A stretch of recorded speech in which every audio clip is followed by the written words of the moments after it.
possible after someone dies. If somebody died on a Monday, you could probably have the death certificates by that Friday. And then the following Monday, if you wanted to sell the house, you could do it under a trust. So this is the reason that many people prefer a trust, because it's very easy when someone does die to sell the property, to liquidate their estates, and to do what they would like to have done with very little involvement. And that's by using a trust. And that trust is typically the revocable trust. And revocable means just what it says. It says that I have a right to revoke it, change it, amend it. And so let's say I have 4 children and I decide I want to give everything equally to the 4 children. And then let's say something happens. Maybe one of them becomes a multimillionaire, wins the lottery or whatever. And I think, well, I want to provide a little more for my other 3 children. So I could amend the trust, cut out 1 child and leave it to the other 3. Or let's say I have grandchildren, and let's say one of the children has a severe learning disability or a severe physical impairment. And I say, well, that person's going to really need a boost in life. That one really needs some help. I think I'll leave my house to that person. Well, I could amend my trust and have it go to that person. So that's how a revocable and amendable trust works. The other type of trust, which lawyers use mostly, and I use them when people are from, let's say, 68 and over, we will put it in an irrevocable trust, and it will say that the children may be the trustees, and then I make the rest of the children as the beneficiaries. And if any one of the children die, I have their children become a beneficiary. So it would be my grandchildren.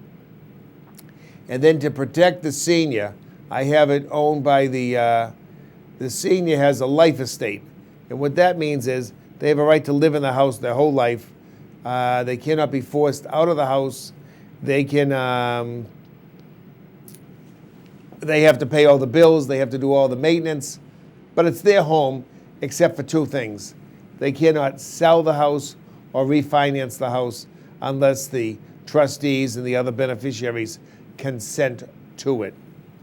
But if you have a trust such as that, and it's in existence for 5 years, and then you apply for Medicaid, then under the existing law, the house will not be subject to having an attachment against the house ownership. You might receive an attachment against your life estate, and what that means is if the house is sold during your lifetime, the Medicaid will be able to collect the money that they put the attachment for. But at your death, any lien against you will disappear, and the house can be sold by the children without a lien.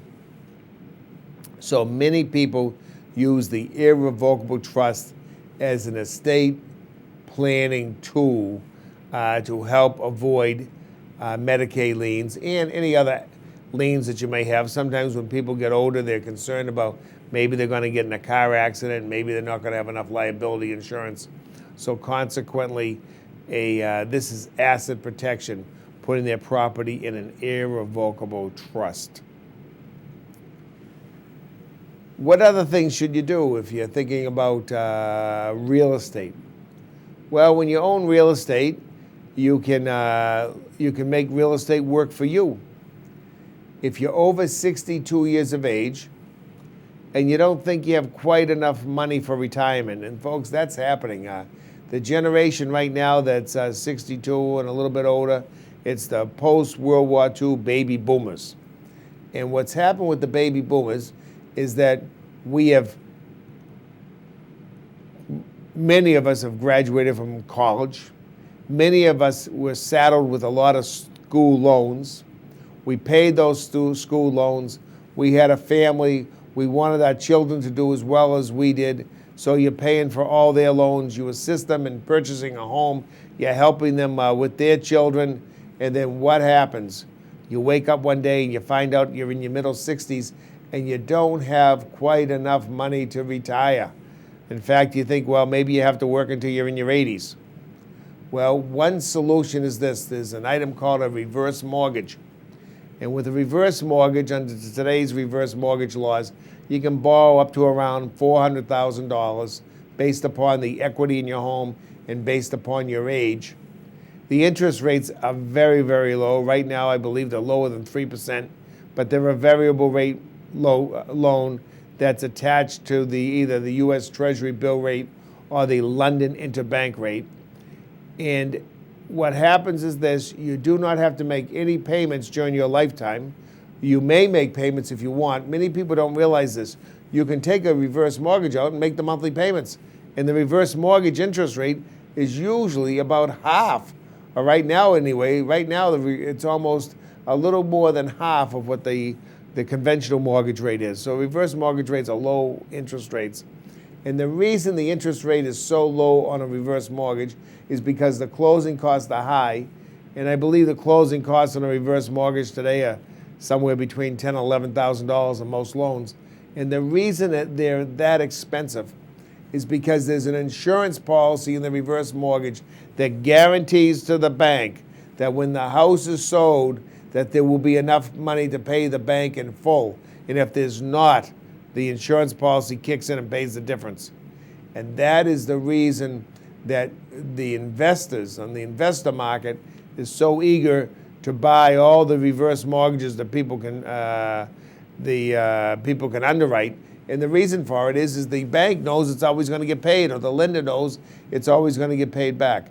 But that's also the reason why it costs $10,000 to $11,000 to get a reverse mortgage, because there's usually a cost in there, $6,000, $7,000, $8,000 for one of these insurance policies that guarantee to the lender that the reverse mortgage will be paid in full.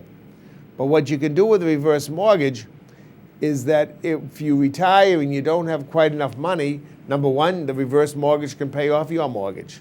Number two, it can give you a stream of income, just like another Social Security check for the rest of your life if you want. Or it can give you a line of credit. Or it can give you a lump sum for any item that you want to use it for. Or you can use it for any combination thereof. And I found that many clients are happy to do reverse mortgages today, and that's something that's going to happen.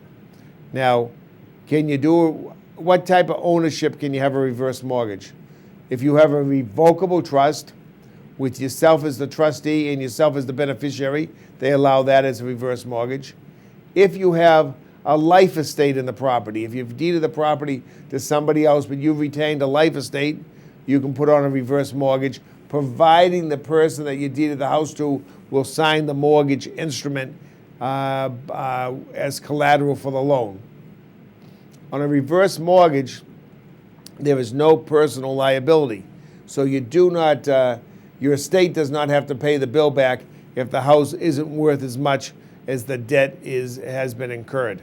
So consequently, if I borrow $400,000, but for some reason my house was only worth $300,000 when I die, the $100,000 shortfall will be paid by that insurance policy that was taken out the day that I signed the papers up for a reverse mortgage.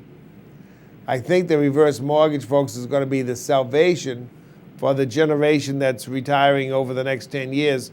It will help them pay their bills and give them enough money so that they can have a decent retirement. In the past, many people had pensions, and the pensions were fully funded. Today, it's more of an IRA and a 401k market. There are less and less pensions. And as a further look at real estate, we should look at the estate taxes. And this is important to look at estate taxes as we all grow older. There is no federal estate tax today unless you have an estate worth $5 million. Also, there's no estate tax between husband and wives. So I'll give you an example. If I had $20 million and I left it all to my wife, when I died, there would be no estate tax. There'd be a big estate tax when she died, if she died within that period while the limit was $5 million. The estate tax usually starts at 37% and goes up to around 55%. That's on the federal estate tax. But the good news is there's no estate tax between husband and wives, and there's no federal estate tax for the first $5 million of an estate. If you have an estate that's worth more than $5 million, or even if you have an estate, in fact, folks, that is worth more than $1 million, you should look into what they call a credit shelter trust. These sometimes they're called AB trust. Sometimes they're called a Q-tip trust. But basically what they do is this, is that they allow you to double the exemption. So if we have a married couple and we use one of these marital deduction trust, when the people die, when mom and dad die, they can leave to the family up to $10 million tax-free from the federal estate tax. That's significant. And for the state of Massachusetts, you can leave up to $2 million tax-free if you utilize that trust that's called a Q-tip trust or marital deduction trust, if you use that type of trust. Now, the Commonwealth of Massachusetts charges an estate tax not on married couples that leave the assets to each other, but if somebody dies and they leave it to somebody other than a husband or a wife, then the Commonwealth of Massachusetts will tax you on any value of the estate over $1 million. The tax starts at around 10%, goes up to around 15%. There's a complex formula as to how they assess it, but that's about how it works. So if I die and I have an estate of $2 million, my tax will probably be about maybe $150,000, which is significant. What can you do to avoid that tax? Well, during your lifetime, you can give $13,000 away to anybody you want to give it, so that can lower your estate. During your lifetime, you can make a gift of up to $1 million, and you deduct that from your lifetime exemption as far as the federal taxes. Now, this shouldn't be done within 3 years of a date of death. If you give a gift within 3 years of the date of death, that could be added back to the Massachusetts estate tax because they say that would be a gift in contemplation of death. But do some estate planning all your life. If you are in your 60s and you have a nice vacation home and you'd like to keep that vacation home in your family for as long as in the foreseeable future as you can foresee, well, maybe it would be a good idea to take it out of your name, put it in an irrevocable trust owned by your children and owned by your grandchildren. So number one, it's out of your estate. And if you get it out of your estate within 5 years, more than 5 years, then Medicaid cannot put a lien against it if you go into a nursing home. And if it's more than 3 years, it will not be counted as a gift in contemplation of death, so will not be included in your estate taxes. So that's one way that you could take a large value property, or again, it doesn't have to be property, it could be stocks and bonds, it could be anything you wanted to do, but you can give away up to $1 million. And folks, this is what people don't realize. If you're married, you can give away $1 million, and your spouse can give away $1 million. So $2 million can pour to the next generation tax-free. No tax on you, no tax on them. And if you do it in time, it's not included in your Massachusetts estate taxes. And as far as your federal estate tax is concerned, if I have, right now there's a $5 million exemption for the federal tax. The first $5 million of my estate goes tax-free. If I give away $1 million during my lifetime, then what happens is my lifetime exemption for taxes is $4 million. But what happens is that if I give away an asset during my lifetime that's appreciating, let's say I have a house in Chatham or something, or stocks and bonds, I have Mobil oil stock and I don't want to sell it.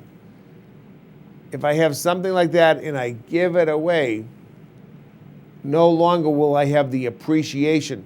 So you could have a house that's worth $1 million and all of a sudden you don't give it away, and 10 years later it's worth $2 million. And what did you really do? You just built up your own estate tax. So it would probably have been a much better idea to give the house away while you were alive. So that's something you should consider.